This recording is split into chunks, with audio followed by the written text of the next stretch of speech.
السلام علیکم۔ بہت سے لوگ نظر بد سے بہت ڈرتے ہیں اور ان کے ذہن میں ایک حدیث ہوتی ہے کہ حضور پاک صلی اللہ علیہ وسلم نے فرمایا نعوذ باللہ کہ میری کافی امت جو ہے قبروں میں نظر بد کی وجہ سے جائے گی۔ یہ صحیح حدیث نہیں ہے، طیرانی کی حدیث ہے۔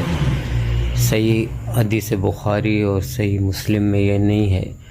صحیح مسلم اور صحیح بخاری کی جو حدیث ہے وہ صحیح حدیث بخاری کی پہلے آپ کو سناتا ہوں۔ وہ یہ ہے کہ حضور پاک صلی اللہ علیہ وسلم نے فرمایا کہ نظر بد حق ہے، نظر بد حق ہے۔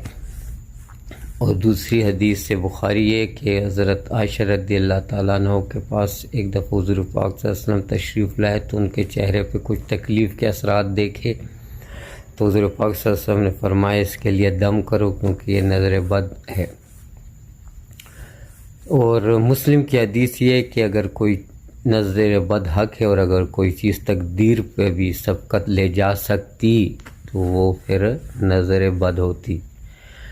تقدیر پہ یہ سبقت نہیں لے جا رہی بلکہ اگر لے جا سکتی کوئی چیز تو یہ ہوتی۔ اب یہ ہے کہ کرنا کیا چاہیے؟ کرنا یہ چاہیے کہ آپ کوئی اچھی چیز دیکھیں، کہیں ماشاءاللہ کل کسی سے ملنا ہو کہو انشاءاللہ۔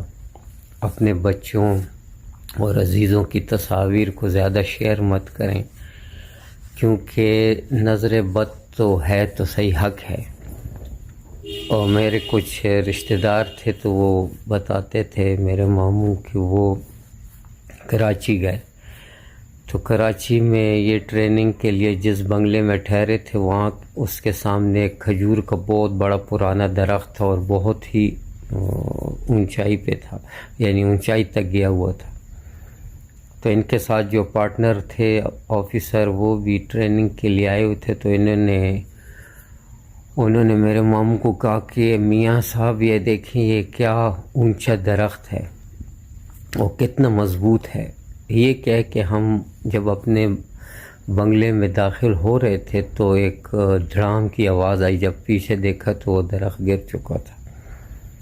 تو بات یہ کہ ماشاءاللہ کہا کرے اور اپنے اوپر یہ دعا میں چلا رہا ہوں اوپر اسکرین پہ، یہ پڑھ کے اپنے بچوں اور اپنے آپ پہ پھونک مارا کرے۔ دوسرا حضور پاک صلی اللہ علیہ وسلم کی یہ روزانہ کا معمول تھا کہ سوتے وقت آخری 2 سورتیں قل اعوذ برب الفلق اور قل اعوذ برب الناس پڑھ کے اپنے اوپر یوں ملتے تھے، اور جب طاقت نہیں تھی آخری عمر میں تو حضرت عائشہ رضی اللہ تعالیٰ عنہ کو کہتے تھے وہ پڑھ کے آپ پہ پورے جسم پہ ملتی تھی۔ ہمیں بھی اللہ تعالیٰ توفیق دے۔